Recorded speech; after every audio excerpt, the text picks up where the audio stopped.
You may have noticed that there was a few empty seats in the studio. Let me explain why these seats are empty. We're celebrating Things New York this week, including people who became essential workers this past year. That's right. I love that capes were made and put on new people. May they forever be there. It's true. And this past year, one group in particular that was hit especially hard during the pandemic were waitresses. And my mom was a waitress, and I could see how her life was so affected by tips. And, you know, it gave me a lot of understanding and respect for that profession. And I have a real affinity for tipping like a baller whenever we can. That is, thank you to my mom who taught me that. And everybody missed so much, you know, during the pandemic, especially something like a dining experience, which we hold so near and dear. The pleasure, the memories, the convenience, the deliciousness. And many of our waitresses dealt with unemployment and uncertainty, and we wanted to give back to them. So 20 waitresses are actually about to walk into the studio. They have no idea that this segment is all about them. And when they walk in, I thought we could give them a standing ovation, do a little clapping, you know, this is their day, and we're here to honor them. Oh, I think I hear them coming.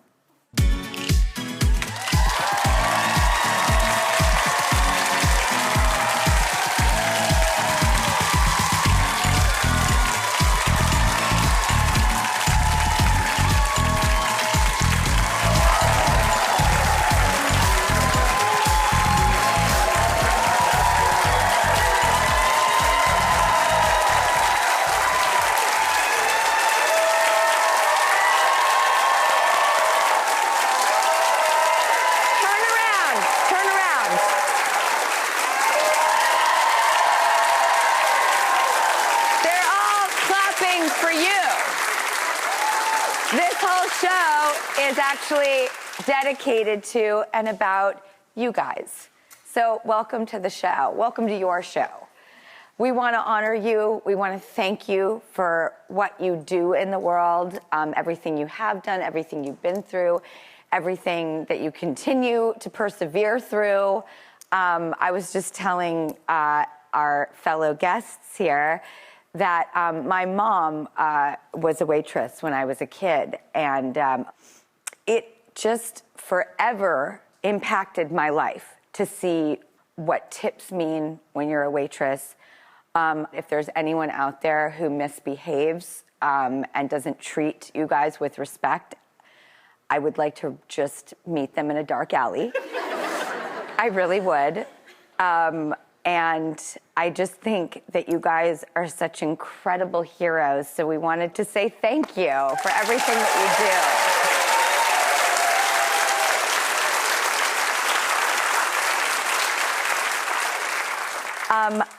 I'd love to hear your experience. Thank you for listening to mine and my mom's that left such an impression on me.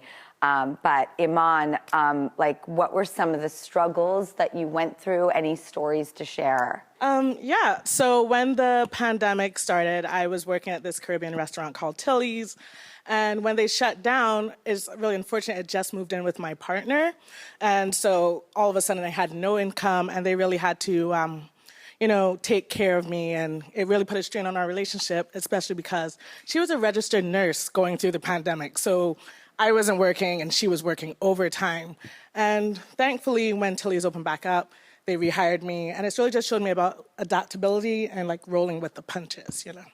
Adaptability is something that I believe in all my heart is one of the most important character traits that we can attain in this world. You can adapt. That is a superpower. Becky, I was wondering, did you have any social anxieties going back to work? Yay, we're all together, and yet you're oh, it's so nice to see you. At 6 feet and a mask and washing my hands furiously. How was the psychology of coming back? As great as it was there any also anxieties that came with it? Yeah, I think, that's a normal part to have some anxiety coming back. But once we were in the space, the atmosphere that was built was just, people were excited. You know, we have patrons who've been coming, you know, for 20 years, and, you know, they know our staff. We had people even who checked in on our staff every week. And so it wasn't just, you know, like this throw you out there, you know, to the wolves. People were welcoming. People were excited to be there. And so that, I think, eased our anxieties. And we were all being safe. You know, we all made sure, you know, do you feel comfortable, you know, socially distancing, sanitizing everything, and just making sure that people had that. I went to a restaurant last night, and the woman would not let me in without my proof of vaccination on my Excelsior pass, my guarantee I'd keep my mask on, and then my driver's license to confirm that. And I literally, and she's like, look, I'm sorry. And I said, no. Thank you for going these extra steps. I know not everybody wants to deal with them. And I'm sorry if anybody gives you attitude, because I'm very grateful for you having to deal with each step that this is taking. You're amazing. Dayna, you work at Marie's Crisis. Oh my God, which is like, has anyone here been to Marie's Crisis? Thank you. And 10 gay men in the back. It is all about singing and being packed in together. It is the most beautiful energy and celebration of life. How is that functioning now? What's your experience been like? How do you go from sweating and singing and being packed in together like sardines to the new normal? Well, at first, when the pandemic and the shutdown happened, our whole staff decided to get together and go online and sing and perform and stay connected, because we too have regulars who would be there every day. So we decided to make a Facebook group. They were amazing. They supported us.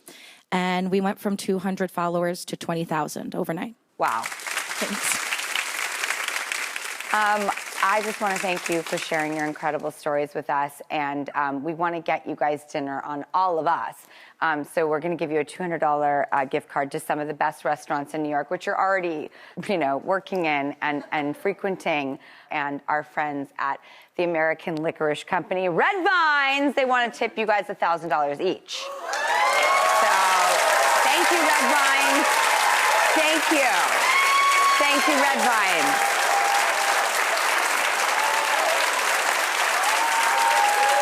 Thank you.